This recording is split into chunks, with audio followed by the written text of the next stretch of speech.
Hello everyone, welcome to पैस kitchen with me पूजा पै. आज मी तुमच्याबरोबर एक वंडरफुल फेस्टिवल पुडिंग शेअर करणार आहे, जी आहे शीरखुर्मा. माझी मुलं लहान असताना अगदी आतुरतेने ईदीची वाट बघायची, कारण त्यांना त्यांच्या फ्रेंड्सच्या घरी जाऊन शीरखुर्मा खायला मिळायचं. काही वेगळीच असते ती. तर आज मी तुमच्यासोबत तीच रेसिपी शेअर करणार आहे. Now this is very rich and creamy, made with vermicelli and lots of dry fruits.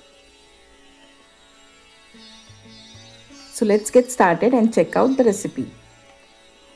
इथे मी 2 लिटर फुल फॅट मिल्क घेतलेलं आहे आणि एका जाड बुडाच्या टोपामध्ये ह्याला आपल्याला शिजायला ठेवायचं आहे. जाड बुड मी ह्याच्यासाठी म्हटलं कारण हिला आपल्याला भरपूर खूप वेळेसाठी शिजत ठेवायला लागतं. स्टीलचं किंवा पातळ बुडाचं टोप असेल तर ते खाली करपू शकतं.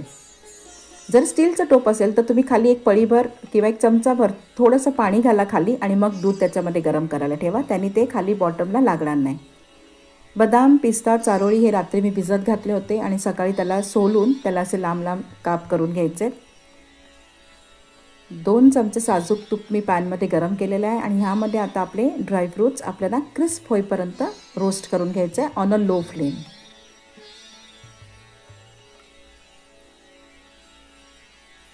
ह्याच्यानंतर मग मी 1 चमचा पुन्हा साजूक तूप घालून आपले जे मनुके आहे त्याला प्लम्पअप होईपर्यंत रोस्ट करून घेणार आहे. लो फ्लेमवरतीच ह्याला रोस्ट करायचं आहे. तुम्ही जर पहिल्यांदाच माझ्या चॅनलवर आला असाल तर तुमच्या माहितीकरिता आमचं चॅनल पैस किचन हे तुम्ही सबस्क्राईब करू शकताय.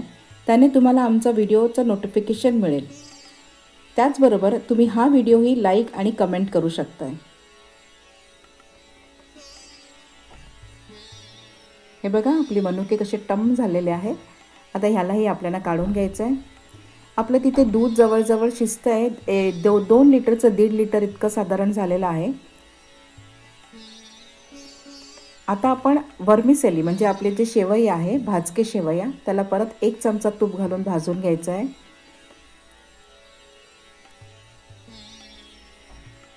हे भाजकेच शेवया आहेत, बाजारामध्ये इझिली अवेलेबल आहे. आपल्याला त्याला फक्त जरासं एक कोटिंग द्यायचं आहे तुपाचं. तर लो फ्लेमवरती अगदी 1 ते 1.5 मिनटंच ह्याला लागतात भाजायसाठी. हे मोठे मोठे असे लांब स्टिक्स असतात, त्याला रोस्ट करायला इझी व्हायला पाहिजे म्हणून मी ह्याला असं तोडून घेतलेलं आहे. हे बघा इथे आपलं झालेलं आहे. मी गॅस केला आहे बंद, पण तरी याला जरा परतवते कारण पॅन गरम आहे. आपण हे असंच ठेवलं तर खाली ते करपून जाईल, ब्राऊन कलर होईल त्याचा. दुधाची क्वांटिटी थोडीशी कमी झालेली आहे. आता घरी माझ्याकडे मलाई होती म्हणून मी एक मोठी पळी भरून मलाई घातलेलं आहे. हे ऑप्शनल आहे. ह्याला व्यवस्थित मिक्स करून पुन्हा मी एक उकळी काढणार आहे ह्याची. आपल्याला अधूनमधून हलवतच राहायचं आहे ह्याला. आता आपले सगळे रोस्टेड ड्रायफ्रूट्स आहेत, बदाम, पिस्ते, मनुके, काजू, ते सगळे घालून आपली जी भाजलेली शेवई आहेत वर्मिसेली तीही ह्यात घालायची आहे.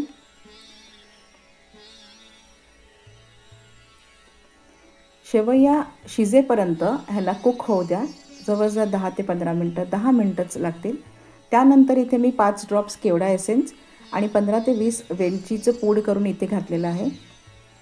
केवडा एसेन्स भरपूर घालू नका कारण त्याच्याने कडवटपणा येण्याची शक्यता आहे. इथे मी मिल्क मेड घेतलं आहे 400 ml. हे सगळं मी घालणार आहे त्याच्यामध्ये. जर तुम्ही मिल्क मेड घालणार नसाल तर साखर घातली तरी चालते. साखर घातलं तर साधारण 1.5 कप इतकी साखर इथे लागेल तुम्हाला. ते तुमच्या स्वीटनेसवरती डिपेंड आहे, कमी जास्त तुम्ही करू शकताय. आणि मिल्क मेड घातल्यानंतर आपल्याला पुन्हा ह्याला एक 10 मिनटासाठी कुक करायचं आहे. ह्याचं जे टेक्स्चर आहे आणि कन्सिस्टन्सी जी आहे ती एकदम क्रीमी होते ह्याच्याने. हे बघा